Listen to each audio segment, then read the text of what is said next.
Hindi kwalipikado si Mayor Alice Go bilang isang state witness sa issue ng illegal na pogo sa bansa, kung saan sinasabing nauungday ito ng iba't ibang krimen.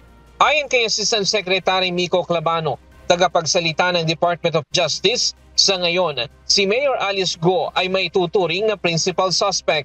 If, for example, may makita tayong mas malaking tao dito sa investigation, hindi na magiging most guilty si former Mayor Alice Go. As of right now, dahil sa ating mga alam, sa mga lumalabas sa investigation, she still stands as the most guilty, thereby disqualifying her to becoming state witness. Pero kung may makikita pa na mas malaking tao sa likod ni Mayor Alice Go na siyang pasimuno sa mga illegal na pogo sa bansa, may posibilidad na maging witness si Go.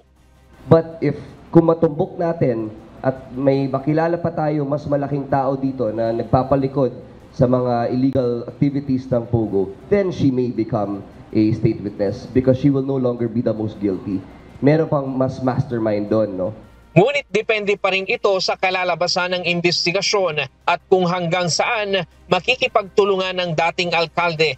Matatanda ang una ng sinabi ni Alice Go nang mahuli ito ng mga otoridad sa Tangerang, Indonesia na mayroong banta sa kaniyang buhay.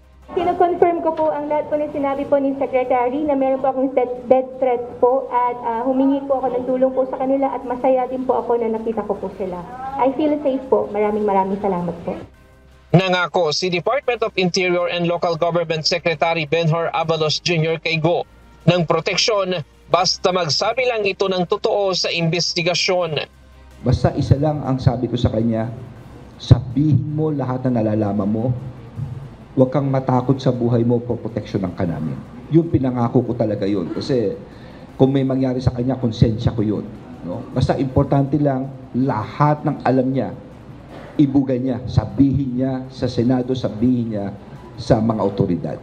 Ngayong araw, nakatakdang humarap sa pagdinig sa Senado si Mayor Alice Go tungkol sa mga samut-saring issue na kinakaharap ng mga iligal na pogo.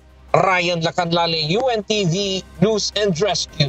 Diyos ang aming sandigan, serbisyo publiko ang aming pinahahalagahan.